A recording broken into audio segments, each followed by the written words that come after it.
අද විශ්ව රේඛාව තුළින් අපි ඔයාලට රැගෙන ආවේ ලෝකයේ උග්ග විෂ සහිත සතුන් 10 දෙනාව. දැන් බලමු ඔවුන්ව පිළිවෙලින්. මේ ඉන්නේ කේතු ගොළු බෙල්ලා. මුහුදු කටුවක් වගේ පෙනුනත් වෙස් වලාගත්ත බරපතල වන ලොකු වාහනයක් වගේ නේද? ඕස්ට්‍රේලියාවේ ඉන්දු පැසිෆික් දක්වා නිවර්තන ජලයේ දකින්නට ලැබෙන මෙම කුඩා සත්වයාට වීණාවක් වගේ කියා ගන්න විෂ සහිත දතක් තියෙනවා. මාංශ පේශි ශනිකව අංශභාගය කරන්න පුළුවන් ඒ විෂෙන්. කොනොටොක්සින්. මොහු කරන්නේ ඒකෙන් ගොදුරට විදින එක. දැනට එයට ප්‍රතිඑන්නතක් හොයාගෙන නැහැ. සමුද්‍ර ගොළු බෙල්ලන් විශේෂ 500ක් පමණ ඉන්නවා. සාමාන්‍ය මෙයාලගේ ආහාරය තමයි පණුවන් සහ මාළුන්. එයාලට වැඩෙන්න පුළුවන් සෙන්ටිමීටර් 1.3 ඉඳලා සෙන්ටිමීටර් 21.6 දක්වා. ඒගොල්ලන්ට ඒ තරමටම වෙනස් වීම වෙන්න පුළුවන්. මේ අය කේතුකාකාර හැඩේනු ඉන්නේ. කවච තියෙනවා. ඒවා මතු පිට වර්ණවත් රටා ලස්සනට මවලා තියෙනවා. ගොළු බෙල්ලා මුලින්ම කරන්නේ තම ගොදුරට විෂ දෂ්ට කිරීම. ඊට පස්සේ ගොදුර අංශභාග තත්වයටපත් වෙනවා. ඌට පුළුවන් ලේසියෙන්ම ගොදුර ගිල දමන්න. මේ ගොළු බෙල්ලන්ට තියෙනවා රාඩුලා දතක් සහ විෂ ගන්ධයක්. වැඩුණු පුද්ගලයෙකුව මොහුගේ විෂයෙන් අඩපණ කරන්න පුළුවන් බව ඔබ දැනගෙන සිටියද? අභ්‍යන්තර තායිපන්. ක්වීන්ස්ලන්තයේ තීසානදික දකුණු ඕස්ට්‍රේලියාවේ තමයි මේ සර්පයන් බහුලවම දකින්න ඉන්නේ. කඳු ශිඛර තැනිතලා වගුරු බිම් ආශ්‍රිතව මොවුන් සැරිසරනවා. ලෝකේ වඩාත්ම විෂ සහිත සර්පයා අභ්‍යන්තර තායිපන්. ඒ නාගයෙකුට වඩා 10 ගුණයකින් මාරාන්තිකයි. එක් දෂ්ට කිරීමක වැඩිහිටි පිරිමින් 100 දෙනෙක් මරා දැමීමට තරම් විෂ අඩංගුයි. ඔවුන්ගේ ආයු කාලය අවුරුදු 10ක් 15ක් පමණ ජීවත් වෙනවා. බිත්තර වරකට 12ක් 20ක් පමණ තමයි දාන්නේ. සෙන්ටිමීටර් 200ක් දිගයි. මේ සර්පයා ආහාරයට ගන්න කැමති ශීරපායි සතුන් විතරයි. ඒ වගේම විශේෂයෙන්ම මීයන්ව. එක් දෂ්ට කිරීමකින් ඌට පුළුවන් මීයන් 200ක් පමණ එකවර මරා දමන්න. නිල් වලලු බෝවල්ලා. හපලොක්ලේනා කුලයට අයිති මෙයාලා ජපානයේ ඉඳන් ඕස්ට්‍රේලියාව දක්වා පැසිෆික් සහ ඉන්දියානු සාගරවල නිතරම දකින්න පුළුවන්. වඩදිය බාදිය තටාක කොරල් පරවලත් ඔවුන් ඉන්නවා. අතිශයින්ම විෂ සහිත බෝවල්ලෙක්. ඔවුන්ගේ විශේෂ 4ක් තියෙනවා. කහ පැහැති සමක් වගේම ක්ෂණිකව වර්ණය වෙනස් කරන්න මෙයාට පුළුවන්. කකුළුවා නිස්සන් කුඩා මුහුදු සතුන් ආහාරයට ගන්නේ. අවුරුදු 2-3ක පමණ අවශ්‍ය කාලයක් තමයි එයාලට පවතින්නේ. ටෙටොඩොටොක්සින්. ඒක මාරාන්තික විෂක්. එයාලගේ විෂයේ අඩංගු ස්නායු විෂක් වන අතර ඒ මාංශ පේශීන් අංශභාගය සහ ශ්වසන අපහසුතාව බව ඇති කරනවා. බොහෝ විට වින්දිතයෝ සම්පූර්ණයෙන්ම සිහියෙන් සිටියේදීම මේ යාම. ඒක හරියට ඔයාලා හුස්ම ගන්නෙ කොහොමද කියලා අමතක කරන අතරතුර අවදියෙන් ඉන්නවා වගේ. නිල් පැහැති වලලු සහිත මේ කුඩා බෝවල්ලව ඔබේ අතට ගැනීමට ඇල්ලීමට ඔබට හිතෙනව නේද? ඒ තරම්ම ලස්සනයි නේද? නමුත් ඔබ දන්නවද ඔහුට පුළුවන් එකවර 26 දෙනෙකු මරා දමන්න.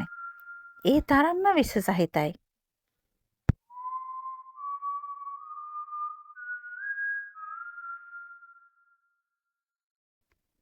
සාගර පතුලේ තවත් එක් පර්වතයක් වගේ සැඟවිලා ඉන්නේ ගල් මාළුවා. ලෝකේ වඩාත්ම විෂ සහිත මස්සෙක්. පාදයේ තැබු විට ඒ උගේ පිටුපස්සේ ඇති ඉදිකටු වෙන්නේ කටු හරහා විෂෙන්නත් කරනවා. ප්‍රතිඵලය ඔබට සිතාගත නොහැකි තරම්ම. ඒ තරම්ම වේදනාකාරී. මේ මස්සයාට පුළුවන් අවට පරිසරයත් එක්ක මිශ්‍ර වෙන්න. ඔවුන්ව විලෝපිකයන්ට හෝ කෙමුදුම් කරුවන්ටවත් හොයාගන්න බෑ. ඉතාමත් නිශ්චලව මෙයා ඉන්නේ. ඇල්ගී වැටෙනවා මෙයාලගේ ශරීරෙත්. ඒ අය ක්‍රියාශීලී නෑ. ගොදුර හොයාගෙන යන්නේ නැහැ. නමුත් ගොදුර තමුන් හොයාගෙන එනකම් ඉතාමත් නිශ්චලව බොහොම නිසල්මනේ ඉන්නවා. ඕස්ට්‍රේලියානු ස්වදේශිකයන් මේ මත්ස්‍යයව හඳුන්වන්නේ යක්ෂයාගේ පර්වතය කියලා. මේ මත්ස්‍යාව එකපාරටම කෙනෙක්ට මුහුදු පතුලේ පේන්නේ නැහැ. ඒ නිසාම මොහොව පෑගෙන්න පුළුවන්. මේ තියෙන නිල් පැහැති කටු ඔබේ කකුල පසාරු කරගෙන යයි.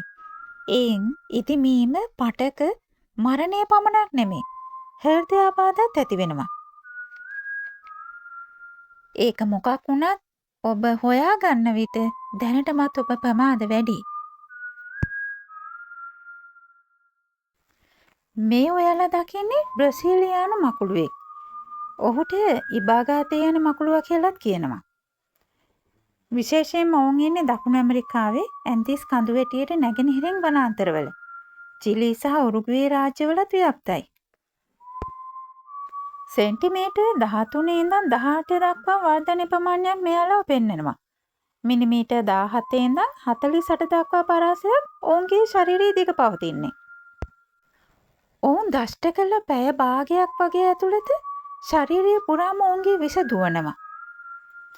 ඒක හරියට බියකරු සිහිනයක් වගේ. ඔහුගේ විෂ ස්නායු පද්ධතියටම පහර දෙනවා. ඒකෙන් අංශ භාගයේ උස්ම ගැනීමේ අපහසුතාවය මිනිත්තු කිහිපයක් ඇතුළත මරණය පවා ඇතික වෙන්න පුළුවන්. විශේෂයෙන් දරුවන්ට මේක ඉතාමත් වැඩියෙන් බලපානවා. බොක්ස් ජෙලිෆිෂ් නැත්නම් මෙයාලට කියන තවත් අන්වර්ථ නාමයක් තමයි මුහුදු බබරා. ඉතා බලවත් විෂධාවයක් මෙයාලට තියෙන්නේ. චිරොනෙක්ස් ප්ලෙකරි. ඒ රුධිර පීඩනය වේගයෙන් ඉහළ යන්නත් හෘදයාබාධ වලින් මරණයට ගොදුරු වෙන්නත් හේතුවක් වෙනවා. දෂ්ට කරන සෛල 5000ක් පමණ තියෙනවා. ඔවුන්ට පුළුවන් පැයට කිලෝමීටර 6ක වේගයෙන් පීනන්න. ඉස්සන් කුඩා මසුන් මෙයාලගේ ආහාරය. අලංකාර නිහඬ ජලයේ ඔවුන්ව නොපෙනෙන තරම්. නමුත් ඒ කුඩා වගේම ඉතාමත් විෂ සහිතයි. රජනාගයා අඩි 18ක් පමණ දිග විෂ සර්පයන්ගෙන් ඉන්න දිග වැඩිම සර්පයා. එක දෂ්ට කිරීමකින් අලියෙකුවත් එක සැරින්ම බිම දමන්න පුළුවන්. මෙයාලගේ විෂ ෂණික වුණු ස්නායු පද්ධතිය හරහා තමයි ගමන් කරන්නේ. සර්ප විෂයට වඩා මොහොව දැකීමෙන්ම ඔබේ හෘද ස්පන්දන වේගය වැඩි වෙන්න පුළුවන්.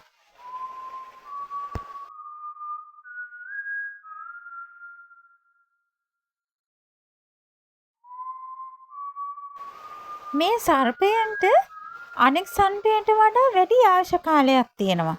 අවුරුදු 20ක් පමණ. මොවුන් විෂ නොවන අනෙකුත් සර්පයන් තමයි ආහාරයට ගන්නෙ. විශේෂයෙන්ම පිඹුරන්ව. උතුරු ඉන්දියාව, දකුණු චීනය, ඉන්දුනීසියාව, පිලිපීනය සහ මැලේසියාව අග්නිදිග ආසියාව පුරාම මොවුන් සංක්‍රමණය වෙලා ඉන්නේ. මරණය පසුපස හබා යන ගෝනුස්සා. ඒ වගේ නමක් කියද්දී එහි බරපතලකම තේරෙනව නේද? උතුරු අප්‍රිකාවේ සහ මැද පෙරදිග විශේෂයෙන් මොවුන්ව දකින්නට පුළුවන්.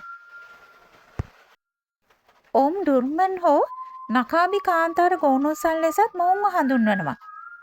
අප්‍රිකාව, ලිබියාව, ඊජිප්තුව, සෝමාලියාව, සුඩානය, අරාබිය, ඉරානය වැනි රටවල මෙයාලා ඉන්නවා. විශේෂයෙන්ම ගුෂ්ක කාන්තාර ප්‍රදේශ, ලඳු කැලෑ ප්‍රදේශවල තමයි ඔවුන් සැරිසරන්න කැමති. ක්ලෝරොටොක්සින්, ස්කයිලැටොක්සින්, ඇගිටොක්සින් වගේ විෂ මිශ්‍රණයක් මෙයාලට තියෙන්නේ. Sydney පුනීල web මකුළුවා. ඕස්ට්‍රේලියාවේ තදාසන්න ප්‍රදේශවලින් තමයි මේ මකුළුවව හඳුනගන්න ලැබුණේ මුලින්ම. බියකරු සිහිනයක් වගේ. ඔවුන්ගේ ඇටැක්සා විෂ තමයි අඩංගු වෙන්නේ. එක මිනිත්තු 4න් ඔබේ මරණය සිද්ධ කරાવી. සියල්ල අවසන් වෙවි. ඔහුගේ දත් කොයිතරම් බලවත්ද කිව්වොත් ඒවට නියපොතු, සම්, සපත්තු, පාද පවා සිදුරු කරන්න පුළුවන්. 1980 ගණන් වල විෂනාශක ඖෂධයක් සංවර්ධනය කරන්න පටන් ගත්තා. නමුත් තාමත් මේ මකුළුව වේගයෙන් ජීවිත පිළිගනිමින් ඉන්නේ. මහාචාර්ය නේතල් පැල්පෑන් ඔහු විෂ ජීව විද්‍යාව පිළිබඳ ලෝක විශේෂඥයෙක්. ඕස්ට්‍රේලියාවේ ක්වීන්ස්ලන්ඩ් වල ශාන්ත ලුසියා කැම්පස් එකෙන් ඔහු මකුළුවන්ගෙන් විෂ ලබා ගන්නවා පරීක්ෂණ සඳහා. මොවුන්ගේ විෂවල විශේෂ ඖෂධ තියෙන බව දැනටමත් ඔප්පු වෙලා තියෙන්නේ. රුධිර පීඩනය අඩු කිරීම සඳහා වඩාත්ම ප්‍රසිද්ධ ඖෂධ වලින් එකක් තමයි කැප්ටෝපිල් කියන්නේ. දැන් ඔවුන්ගෙන් කැප්ටෝපිල් අණු ලබා ගන්නවා. මරණය ලබා දෙන්න මෙම විෂයෙත් මරණය මන්දගාමී කරන අණුවක් තියෙනව නේද? මේ මකුළුවාගේ විෂ දැන් ඩොලර් බිලියන ගානකට විකිණෙනවා. මේ විසත් මිනිසයන්ගේ ප්‍රයෝජනය සඳහා යොදා ගැනීමටයි දැන් උපකාරී වන්නේ.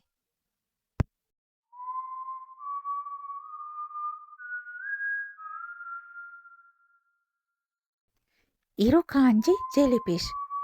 ඔහුට නොපෙනී යා හැකි. ඔබේ නියපොත්තටත් වඩා කුඩායි. ඔබට හොයාගන්නටත් බැරි වේවි මොහුව. ලෝකයේ වඩාත්ම සුන්දර වෙරළ තීරයන්ගෙන් එකක් වන ක්වීන්ස්ලන්තයේ කොරල් බොක්ක සමග තියෙන වෙරළ තීරයෙන් තමයි මොවුන්ව මුලින්ම හඳුනගත්තේ. ඔවුන් ඉරුවාන්ඩිජි පෙට්ටි ජෙලිෆිෂ්ගෙන් වර්ගයේම කෙනෙක්. ඉරුවාන්ඩිජි යන නමින් ඔවුන්ව නම් කළේ වෙරළපිට මහල් නිවාසවල ජීවත් වුණ ඉරු කණ්ඩි ජනතාව නිසාමයි. මෙම ජෙලිෆිෂ් වර්ගය මුලින්ම හොයාගත්තෙත් මෙතනින්.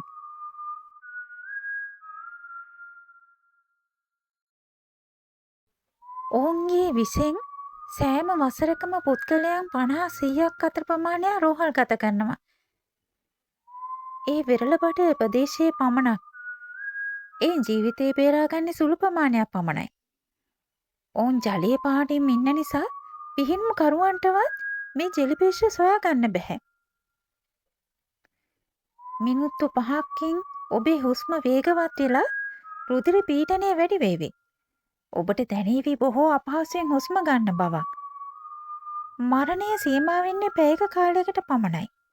ඔබට ඉක්මනින්ම ප්‍රතිකාර නොලැබුණොත් එය සිදු වේවි. මොළයේ රක්තපාතය ඇති වෙලා කෝමා තත්ත්වයට පත් වෙනවා.